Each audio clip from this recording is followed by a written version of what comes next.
the representatives of our country gather here in the UNICEF General Meeting yearly. We come here together to discuss the biggest issues that are happening for children. This year, we have chosen the theme of education. But before I move on, let me introduce myself first. My name is Nazrin, and I'm from Malaysia. I'm also a UNICEF Youth Ambassador. I'm also the youngest Nobel laureate in history. But let's not talk about that. Let's go on to the bigger picture here, education. Let me sum up the importance of education in one statement. This statement was given by a very famous man. His name was Nelson Mandela. He said, "Education is the most powerful weapon to change the world." Unquote.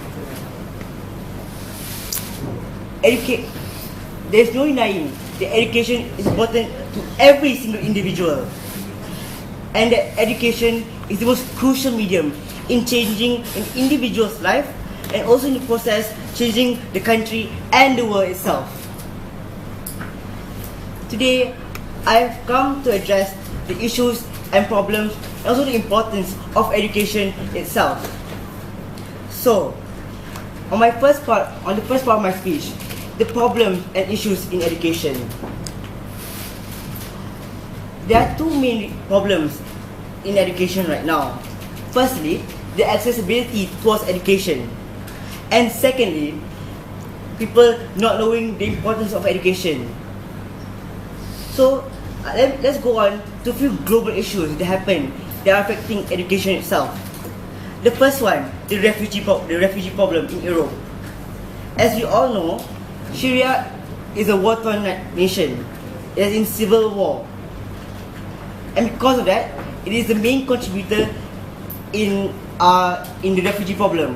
Because out of the 85 million that have fled the war-torn nations in Europe, 50 million have come from Syria itself, according to the UN Refugee Fund. But out of these 85 million refugees that immigrate to other countries, that move to other countries, 11 million of these refugees are children, or still people who are still in school. Now, that's a problem, because if we look at when these individuals they move or they immigrate out of the country, it's going to be very hard for them to get education. For example, in Turkey, many Syrian refugees were not allowed any education because they did not have the formal documents needed to actually be eligible to gain the education. Now, they don't have the documents needed because firstly, you have to understand that these refugees, they flee from their country with only the skin on their backs. So we cannot expect them to have any type of documents when they come to a new country. We think that's a problem here, because education is very important. Education should be a basic right, and we cannot deny anybody their education just because you don't have an ID. Secondly, we can also see a problem in education in the Palestinian-Israeli conflict. Currently, Palestinian areas are being bombed by Israel. Now, because of that, many infrastructures are destroyed, and one of the most important infrastructures are also destroyed, which are schools. Now, this is a problem because now without schools, there's no medium for a child to go to school and gain education. I'm also actually very active in volunteer work, and I've been to Palestine itself. I've been in the Palestine borders, and I went to see the school, but it wasn't actually a formal school, because this school, it was once a bomb shelter, which was transformed to a school, and there's actually no official syllabus. So now we think there's a problem because children are getting the actual education that they deserve. Now, finally, I like to direct the issue towards third world countries, especially in Africa. In Africa, or in many African nations, many individuals aren't allowed to gain education, and the problem is different for both boys and girls. For boys, they aren't allowed to gain education because their family says to them that education isn't important and that you should just continue working. You should go and help and raise up the cattle in our family, so actually we have enough food. And also, for the girls, they aren't allowed to gain education because they are married off early because their family wants the dowry from the families, from the groom's family. From the groom's family, so that they can actually continue on surviving.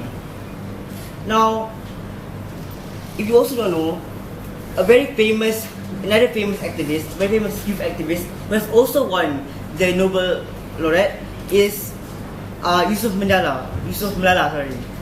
And she was shot because she was protesting against the Taliban for girls' education in Pakistan. That shows to you how severe the problem is, where people cannot gain education. Me, myself, I'm from Malaysia, and for your information, $2.5 billion is allocated just towards education. But even though with that much allocation, in Malaysia we still have many dropouts, or we have still many people who don't receive formal education. This is in Malaysia, where education standards are still trying to be raised. Imagine countries where they are war-torn, or where they are third world countries. Imagine how bad the education is there.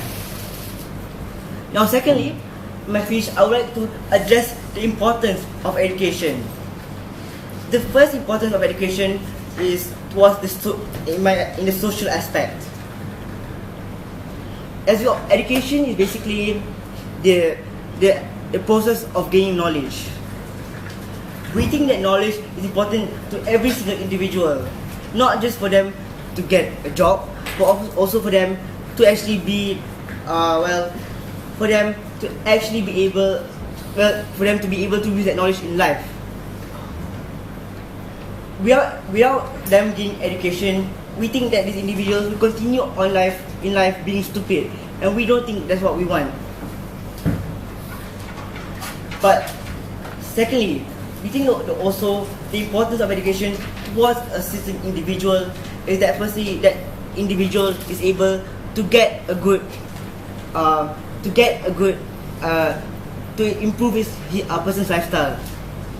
As I told you, in Africa, most people aren't allowed to gain education because the families don't let them, because they think that you can help out the family is even better. This shows to you that people don't realize that education is the best medium in order to change a person's life. Because when you get a good and formal education, you're going to create a strong job. You're going to be a quality worker, and you will be able to get a job. Now that job will be able to help you improve your lifestyle because you actually make money.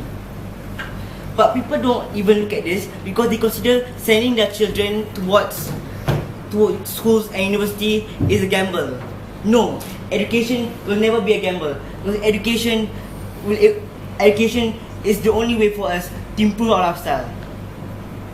But also, I like to show the importance of education towards the economy also. Because, as I told you, when many people do have education, and when they do have the certain skills needed, then they enter the workforce. Now, that's very good for country, because now the country has a set of good workers, has a set of a strong and skillful and a quality workforce. So now we think that the country can progress